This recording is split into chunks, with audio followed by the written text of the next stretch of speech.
everyone! Today's video features 20 fragrances from American Perfumery Bond No. 9. How many of you guys are fans of this house? How many of you own your own bottle of Bond No. 9? If you don't already know, all the Bond No. 9 perfumes pay homage to the great city of New York.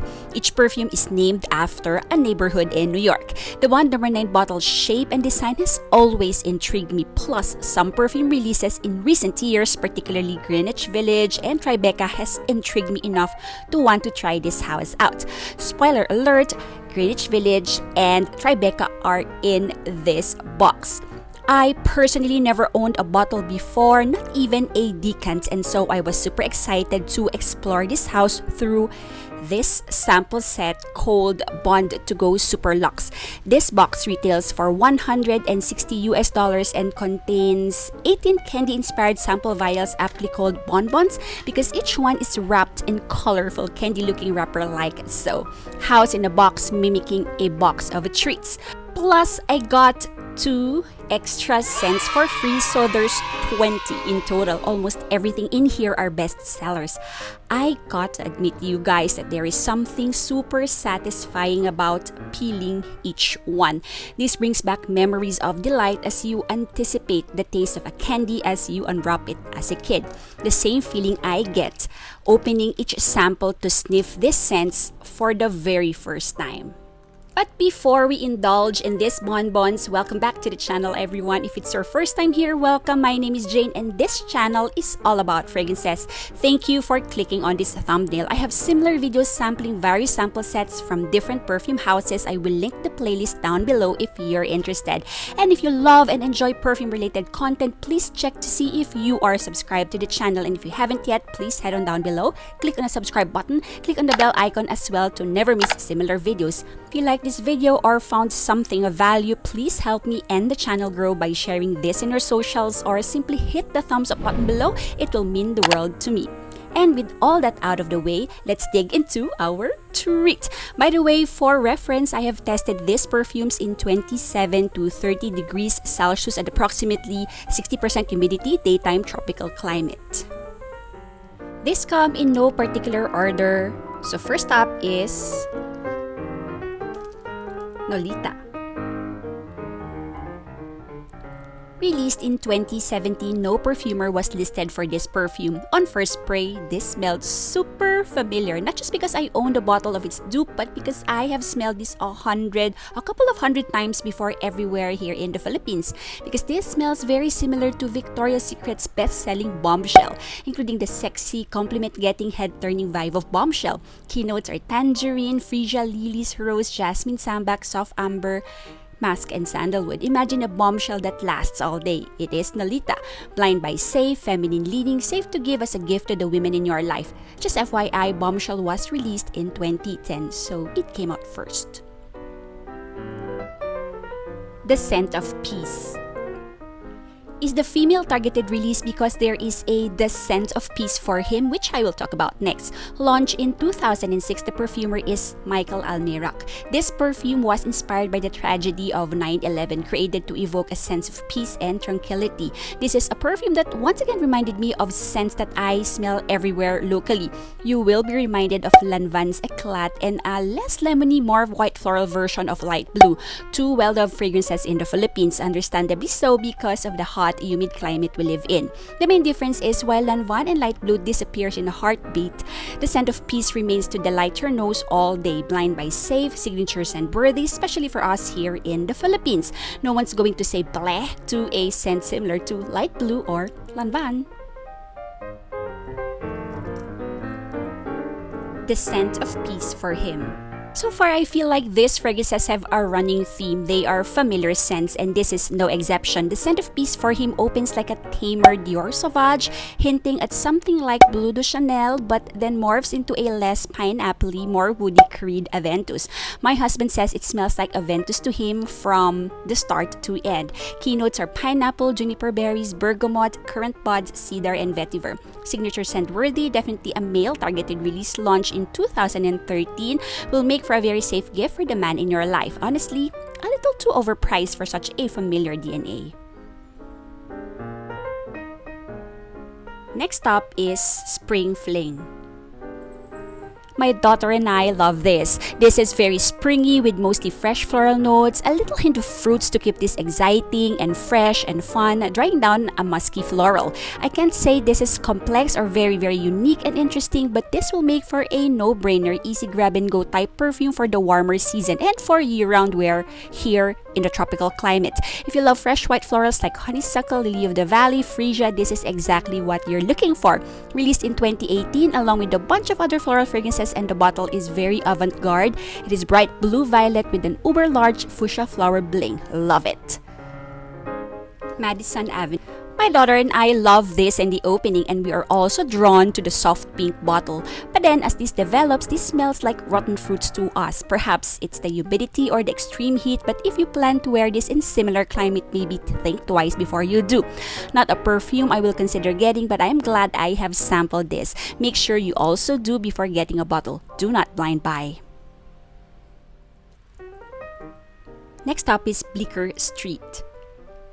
Released in 2005, created by perfumer David Abel, Bleecker Street is unisex and I quite agree. Fresh, clean, soapy with animalic touches with keynotes of violet leaf, blueberry, cassis, thyme, cedar, jasmine, cinnamon, oak moss, suede, patchouli, amber, vanilla, and caramel. The longer this stays on skin, the more pronounced the leather animalic touches is, surprisingly retaining a lot of the freshness of the top and middle notes. If you like the likes of Memo, Paris, Eau de Memo, this is similar except that this pulls soapier and less citrusy. If I were to choose, I will stick with Eau de Memo. I feel like the animalic touches is more balanced in Eau de Memo than here in Bleecker Street. Wall Street. Although a unisex targeted release, this leans masculine to my nose, once again created by David Abel, released in 2004. It may be the humidity again, but this is super marine smelling, and I mean stale seaweed smell. I think this will smell better, if not great, on a man's skin. I will let my husband try this one out for himself. But smelling this on me, I almost gagged. I've seen mixed reviews, but definitely sample first, do not blind buy. And for the price, please sample first. Chez Bond is a male-targeted release. This came out in 2003, described as an aromatic fougere.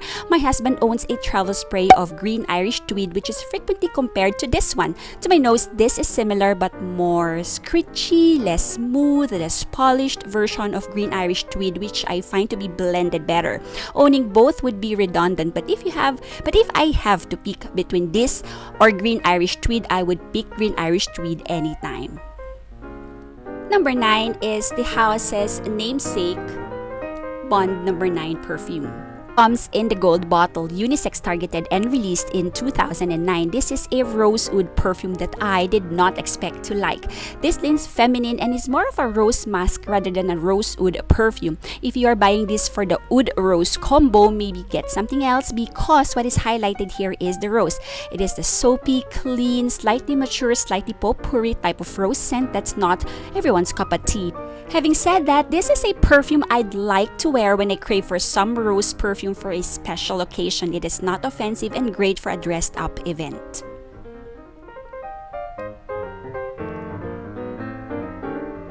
Governor's Island.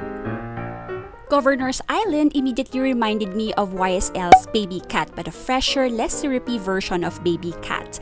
I know there was no vanilla listed in the notes, but I think there definitely is vanilla here, which stands out together with incense and resins and amber. Governor Island was released in 2018. The dry down lasts very long on skin, and it's a lovely combination of vanilla and incense. This lean feminine to my nose, not blind buy safe. Definitely try before you buy. That's 10, and now let's move on to scent number 11, Sutton Place. Is a male-targeted release and represents the quiet, serene, understated enclave that is home to UN diplomats that is Sutton Place. I like this perfume. Even on my skin, this smells beautiful, but no doubt this is way too masculine for me to wear. The leather touches work well with the composition. There's fresh masculine citrus, some aromatic nuances, a little earthiness from the patchouli, very smooth. This is the kind of fragrance for something diplomatic. No kidding. Yes, this would smell like one who is open to negotiate negotiations, let's sit down and talk this through kind of person, no need to be aggressive over nothing kind of guy, but still smells upscale and expensive. I was laughing out loud to one Fragrantica comment that says this is like if Roger Daw were told to create an Axe dupe using his own materials. No, this does not smell like Axe body spray to me, but be sure to sample on skin, especially if you plan to wear this on a hot day. The leather might not be too diplomatic. My New York. I remember this to be the bottle with the flag design, and OMG, this is beautiful. I know this is unisex targeted, but this seems feminine because of the rose, but it is a unique kind of rose with ginger and pink pepper plus the resin, some patchouli, and some softer woods. This is pretty unique. Even the closest fragrance this is compared to, which is Moschino's Toy Boy, lacks that lovely rose, which makes this pretty one of a kind. Not for the hot season, I imagine this to smell lovely in colder weather. Lafayette Street. A male-targeted release launched in 2018. This is a sweet man's fragrance. I think this would be okay for a woman to wear. Almost genderless but leans very, very slightly masculine to my nose. I think this is pretty underwhelming. I don't think this smells similar to anything I've smelled before, but not quite unique in a sense that overall this smells mainstream, likable, and wearable, maybe even signature scent worthy. New York Nights. New York Nights is straight up a gourmand fragrance. I've smelled something similar before, but it was in candle form from a local brand called Simoy ng Haraya. If you've ever smelled your candle called Pasko, New York Nights is the perfume form of that. This smells of banana bread drizzled with caramel in the background of coffee. Yummy, delectable, great for date nights and for cold weather. I've seen this compared to Mikalef's Ilangin Gold, but this is more gourmand version with standout tropical nuances of banana plus coffee and caramel. Greenwich Village! This was pretty hyped up the year this was released and the one I've been wanting to sniff since I got this set. Greenwich Village is a beautiful iteration of the BR540 DNA. This is more likable, more wearable, I'd say more feminine, with less dental office-like undertone, but it still has it though. I think that if you're drawn to the smell of BR540, you will like this even more because this is fresher overall and for all the reasons I've stated above. This was released in 2019, unisex targeted but leans more feminine to me. Perfumista Avenue. Perfumista Avenue was released for the 10th year anniversary of the brand in 2013. I was looking forward to smell something unique, but I was so sad to smell a scent similar to Montal's Intense Cafe minus coffee. Very oody, even though they did not mention oud in the notes. This is also similar to MFK's Gentle Fluidity Gold, but a musky version of that. This is also being compared to Montal's Roses Musk, which I've never smelled before, so I can't really say. This is a pretty perfume, but not the most unique, and sadly a little too overpriced because you can get the Montals for a fraction of the retail price of Perfumista Avenue. Gold Coast. This is one of the fruitiest perfumes in this bunch, created by Michel Almirac in 2019. This perfume is green and fruity in the opening, becoming more fruity and floral as this dries down. Great for everyday, casual to semi-formal, versatile, a perfume for the warm weather. If you love the likes of Chloe Eau de Parfum, this is definitely up your alley. Surprisingly, something about the mix of the notes throws me off. But then I love and will forever love Chloe EDP, so I'm not sure why. This is lychee, red apples, apricot, watermelon, rose, musk, cedar, and vanilla. This is a very likable perfume. I will definitely wear this if gifted a bottle, but I think this is an extremely overpriced Chloe EDP in a niche bottle and not necessarily better scent-wise or performance-wise. Scent number 18, and the last scent in this set is called Tribeca. Tribeca to me smells like a tweaked version of Greenwich Village. So if you love Greenwich Village and the whole BR540 DNA, you'd get those in here, but minus a lot of dental office smell. I like this better than Greenwich Village though. I was looking forward to smell something that will blow my socks off. Sadly, this smells very redundant even within the brand. And this is unisex targeted and was released in 2020, signed by perfumer Michel Almirac. The next two were my freebies from purchase. First up is Chinatown. Chinatown is probably the first perfume I've ever heard about in this brand. When I was just starting my fragrance journey, I've seen a lot of my favorite fragrance YouTubers have this in their collection, not to mention the rave reviews this got. Personally, I do not think this is for me. This is a bit mature for my tastes, something I might not be able to wear on a daily basis in tropical climate. This is a powdery tuberose feminine sandalwood cum Chinese incensey perfume. I almost blind bought this once, but I'm so glad I didn't, because this is an absolute no. Try before you buy.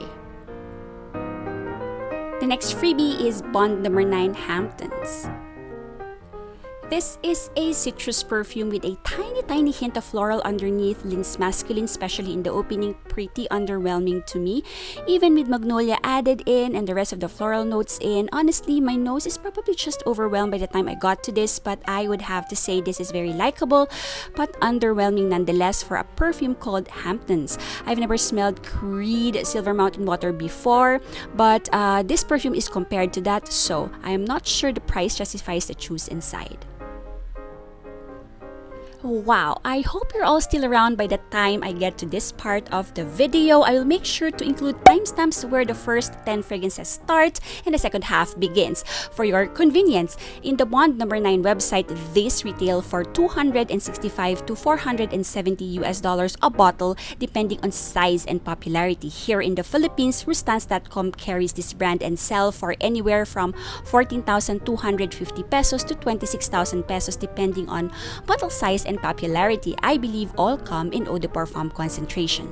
Overall, it is best to sample these fragrances if you intend to buy any. See if you are willing to spend the said amount on a bottle. This sample set to me is totally worth the price. Instead of blind buying, get a sample set like so. None of these are extremely luxurious, unique, or must-have if you ask me. A lot of these are dupes of popular perfumes or an iteration of a perfume you've smelled before. Masculine frags aside, my top 5 would have to be Spring Fling, Gold Coast, Tribeca, New York Nights, and Nolita. If gifted, I would gladly wear and treasure a bottle of this 5, but I will not go out of my way to buy me a full bottle with my own money. What do you all think about the Bond number 9 perfumes? Are this worth the price? So that is it for today, you guys. Thank you for making it to this part of the video. Take care, you guys. Smell your absolute best and see you in the next one. Bye!